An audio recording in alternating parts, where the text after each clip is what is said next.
나답진 못해 나답지를 못해 넌 너무 sweet and sour 난 너무 sweet and sour 내 하루를 흔들어 마치는 8시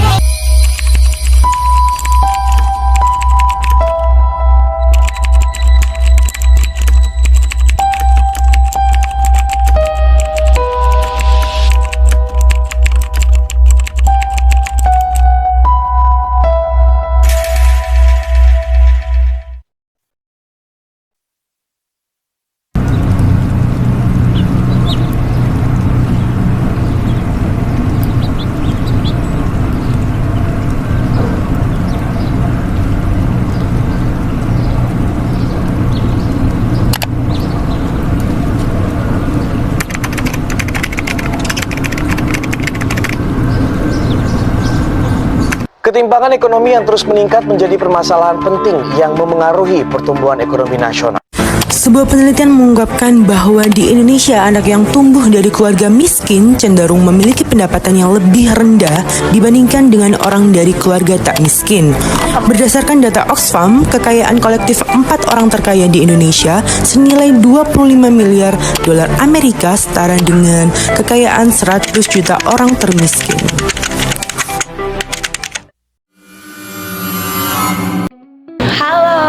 Selamat pagi Bu Desi dan Bu Iren. Di sini kita akan mewawancarai pekerja formal dan informal di Kabupaten Sumedang dan Kota Bandung. Selamat menyaksikan.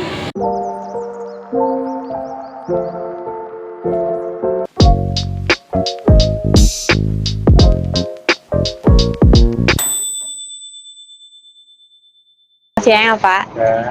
Boleh tahu namanya Pak? Ya, Faudin. Usianya berapa Pak? Saya udah tua, 60. Oke, 60.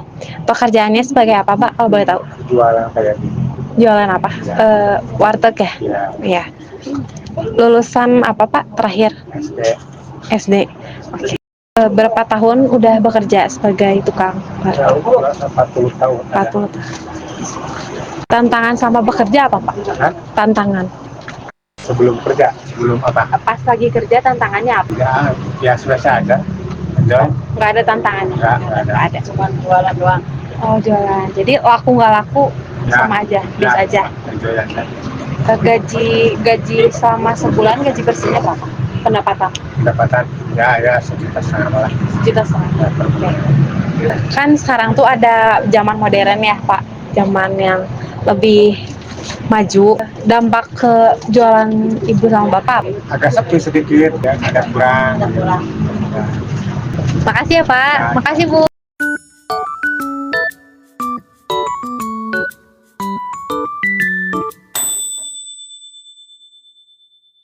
Selamat pagi Pak, saya Yobel mau bertanya, nama Bapak siapa sebelumnya? Terus Hendra Suryana.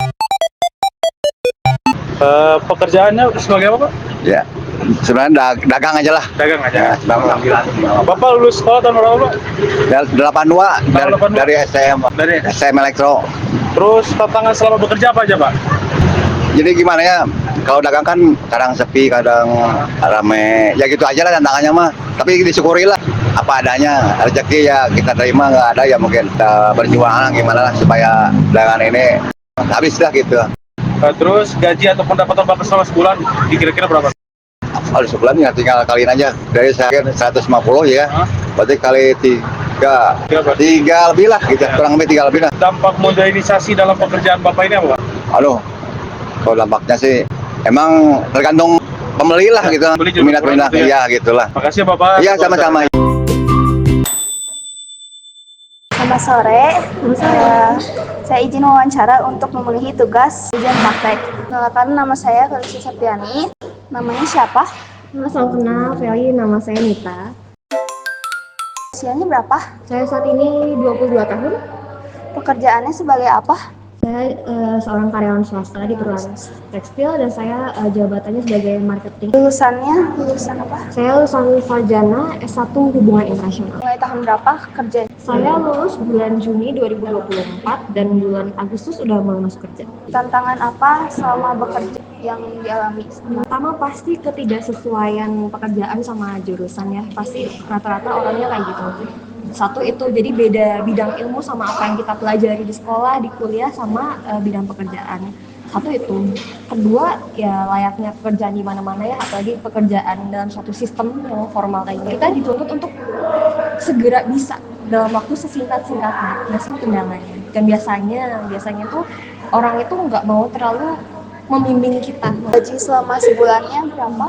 Kalau gaji pokoknya itu terus terang ikutnya Sumedang, Kabupaten Sumedang itu di 3,7. Jadi apa dampak modernisasi dalam pekerjaan? Kalau kita bilang dampak modernisasi ke pekerjaan, yang pertama dampak positifnya itu kita komunikasinya bisa serba cepat ya. Misalnya kayak aku kan sebagai marketing, berarti aku harus sering kontak-kontakan ke produksi, kontak ke katakanlah bea cukai, pihak ekspedisi kurir, dan juga ke customer kita.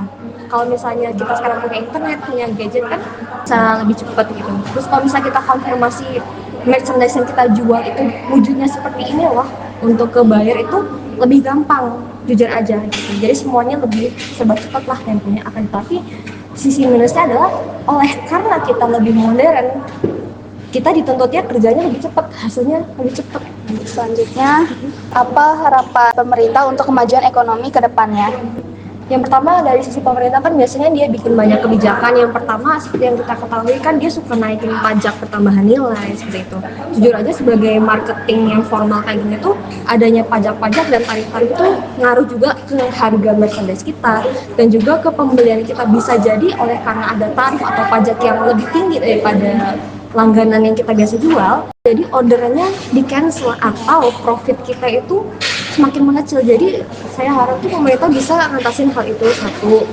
Kedua, dari segi udah PPN naik, ada inflasi, dan memang sih kemarin kan untuk kalau nggak salah untuk upahnya, untuk gaji kan ada kenaikan kalau nggak salah.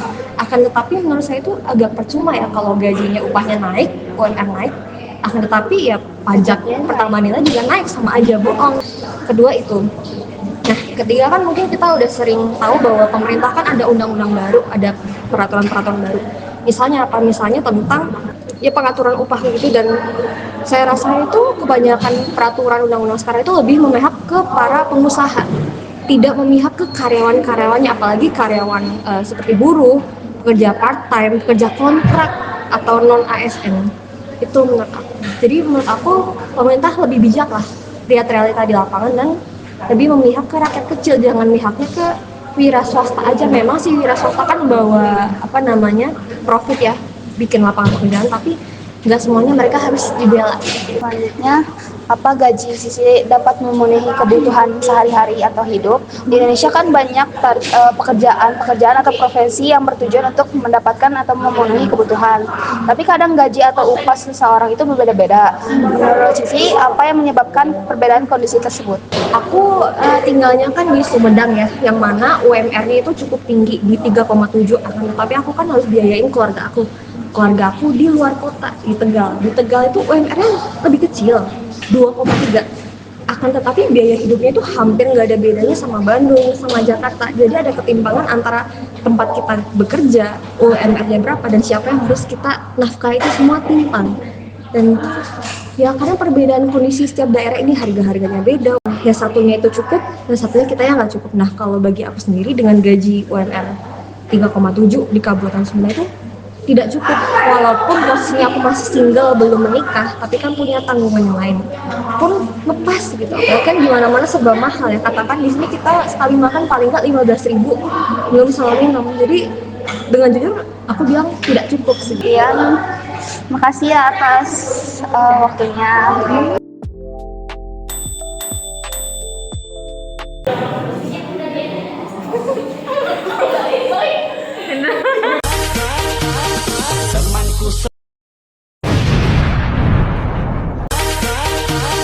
Temanku semua pada jahat tante.